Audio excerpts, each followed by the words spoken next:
গান আমাদের একটা প্রাণের জায়গা, ভালো লাগার জায়গা, ভালোবাসার জায়গা, রিলিফের জায়গা।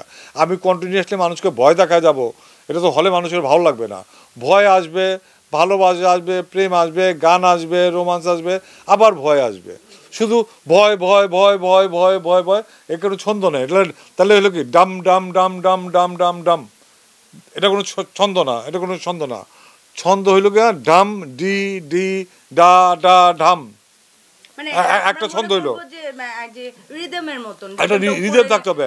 একবার ভয় পাইলো, ভয় পাওয়ার পর গান আসলো, ভালো লাগলো, রোমান্স আসলো, বাবা বাবা মেয়ের একটা সুইট মোমেন্ট দেখবো, ও একটা মা একটা বাচ্চাকে ছেলেকে কতটুকু ভালোবাসে সেই মোমেন্ট দেখবো। আবার নায়িকাটার প্রেমের জায়গাটা দেখবো, সুইট একটা প্রেম, যে প্রেমের ভিতরে আমি তোমাকে ভালোবাসি, আই লাভ ইউ, এইসব কোনো শব্দ নাই, সে ভালোবাসাটা বিভিন্ন ওয়েতে এক্সপ্রেস করার চেষ্টা করতেছে। এই জিনিসগুলি দেখবো এবং এই জন্যই ছবিটা সবার ভালো লাগবে।